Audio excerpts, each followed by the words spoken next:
Baik, bismillahirrahmanirrahim. Assalamualaikum warahmatullahi wabarakatuh.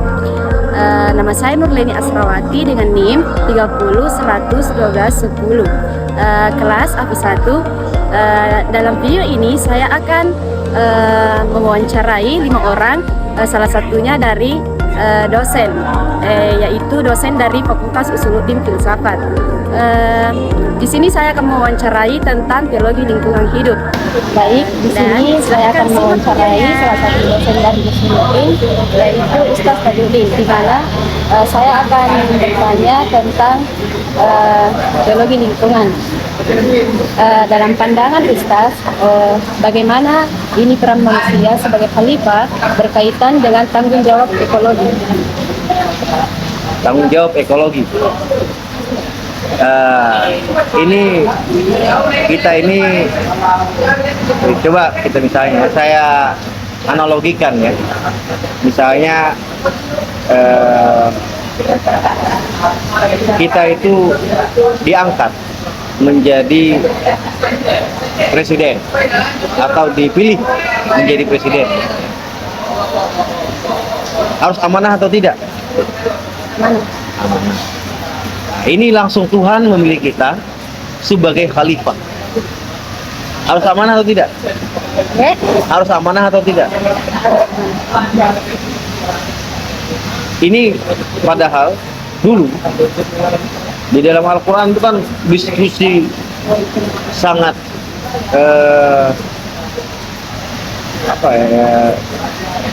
diskusi berat ini antara malaikat dengan Tuhan untuk menjadikan manusia ini sebagai khalifah.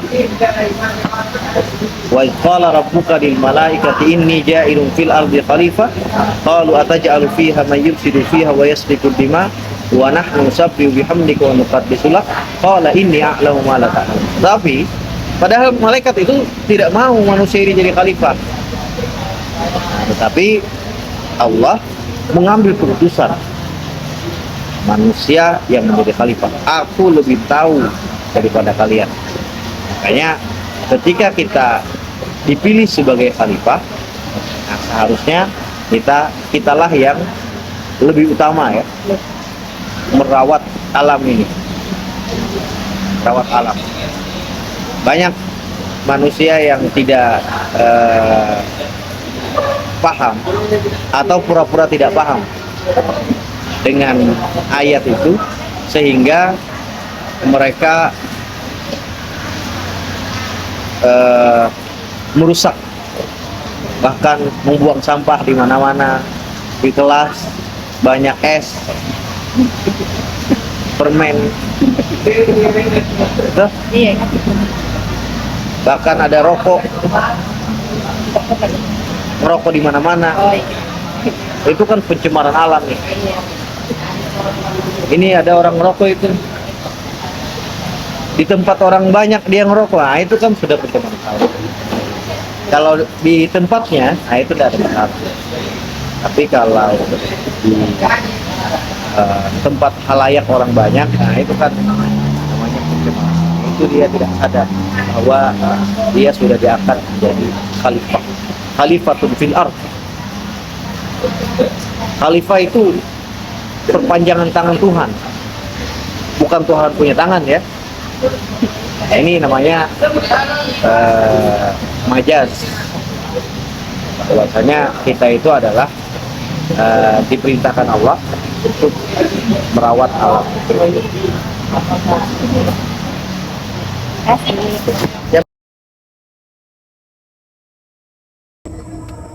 Baik, di sini saya akan mewawancarai salah satu dari mahasiswa UIN, khususnya dari Fakultas Usuluddin.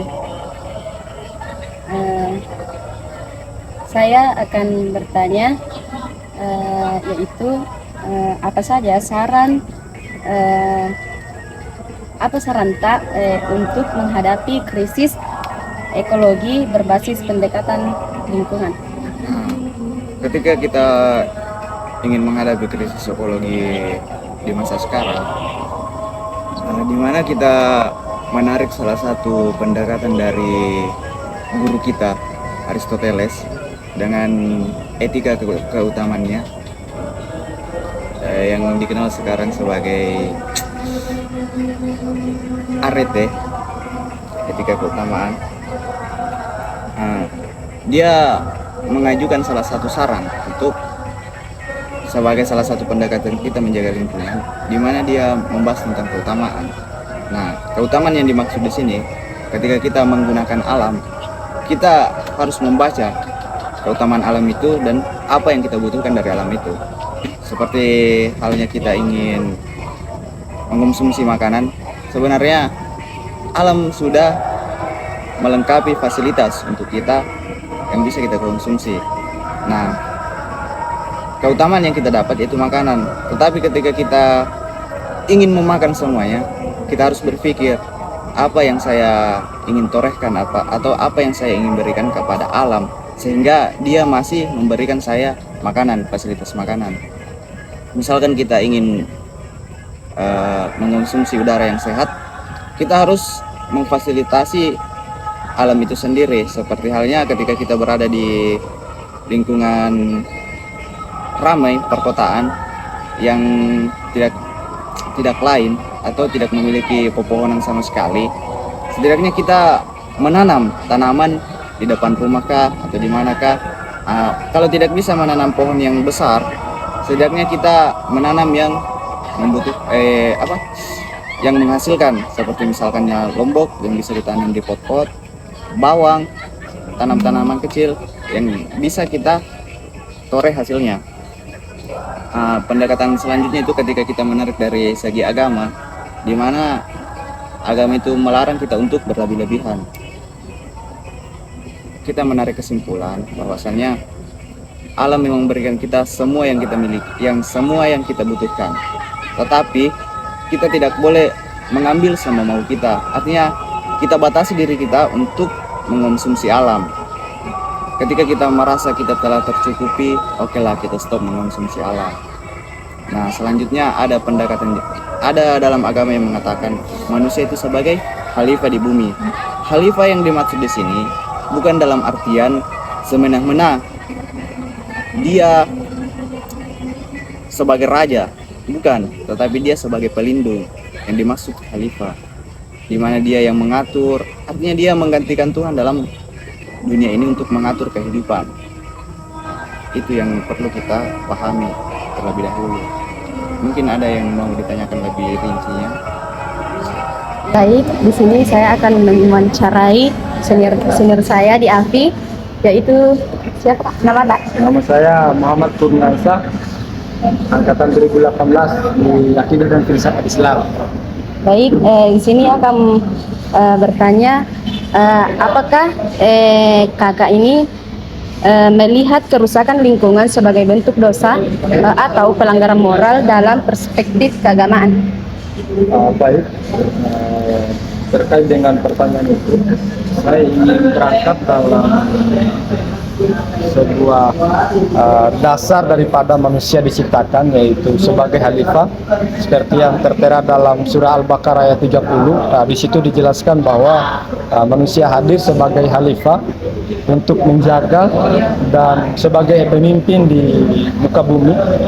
Oleh karena itu bisa disimpulkan bahwa antara manusia dan alam itu satu keterikatan, artinya tidak bisa dipisahkan dan tidak bisa dirusaki satu sama lain.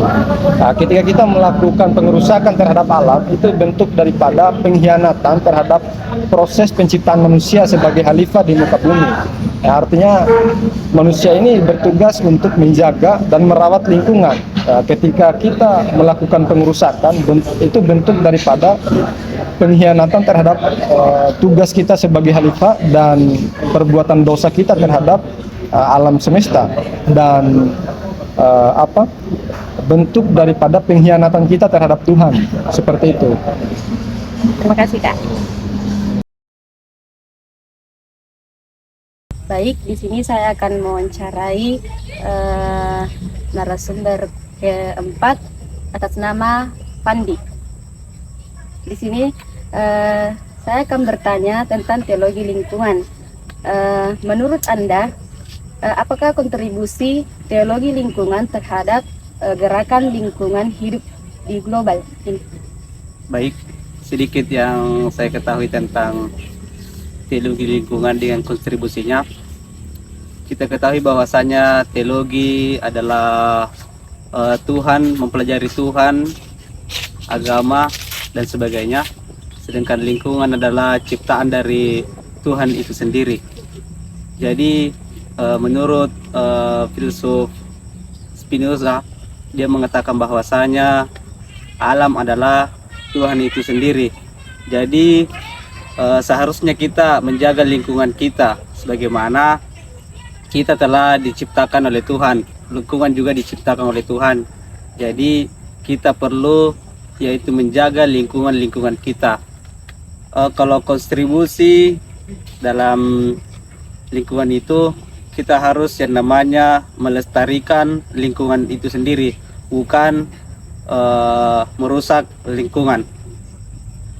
Karena lingkungan sangat berpengaruh dalam kehidupan kita sehari-hari, di mana oksigen itu terpengaruh atau datang dari lingkungan. Kalau lingkungan kita tercemar, maka oksigen yang akan kita hirup di bumi ini akan mendapatkan yang namanya mendapatkan yang namanya penyakit, sehingga kita tidak bisa yaitu melakukan aktivitas kita ketika kita mengalami yang namanya sakit. Jadi perlu kita ketahui bahwasanya menjaga lingkungan itu sangat perlu. Ya, itu saja dari saya. Baik, di sini saya akan mewawancarai senior kita angkatan berapa Kak? 1. Nama Kak? Ilham. Angkatan berapa? Di sini saya akan bertanya tentang teologi lingkungan. Pertanyaan saya itu pesan tadi tentang bagi generasi muda terkait pentingnya mengintegrasikan iman dan kepedulian terhadap alam. Kalau pesan saya secara pribadi atau terkait persoalan lingkungan, apa yang harus dilakukan generasi muda? Sebenarnya saya lebih melihat kepada persoalan-persoalan faktual. Dalam hal ini, apa yang terjadi di sekitar kita hari ini. Yang terjadi di sekitar kita hari ini kan, kalau bukan sampah, polusi udara, ataupun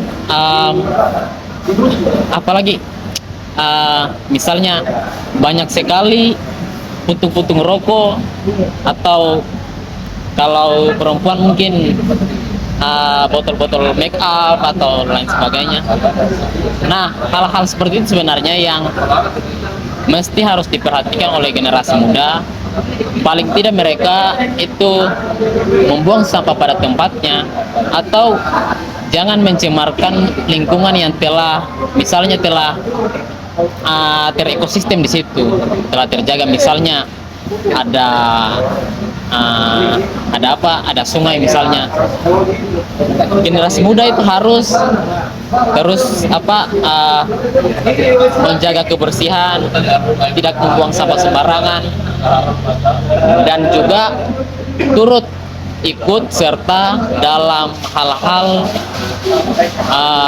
misalnya turun ke jalan untuk menyuarakan aspirasi-aspirasi terkait persoalan lingkungan. Kan hari ini sedang marak itu. Ada yang baru-baru viral di mana lagi, di Raja Empat. Nah, peran generasi muda itu harus dilibatkan dalam konteks menjaga kelestarian lingkungan, karena peran generasi muda itu mereka lah sebagai generasi pelanjut begitu. Generasi pelanjut, ketika generasi pelanjut ini hancur atau membuat kerusakan terhadap lingkungan, itu akan berakibat kepada generasi selanjutnya, yang mana hal ini keturunan dan anak cucu generasi muda itu sendiri, hal ini yang perlu harus ditekankan sebenarnya. Kalau saya sih sebenarnya dimulai dari hal-hal kecil dulu, mungkin itu.